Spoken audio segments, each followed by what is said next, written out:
use that and pound off the cap. Be very gentle so you don't scratch up the brass faces.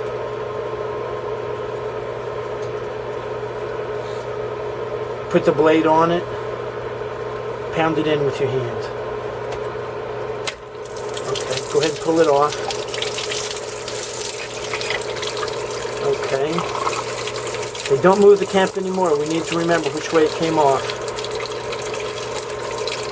And can you see the zinc right there? Yeah. See if you can pull that out with your fingers.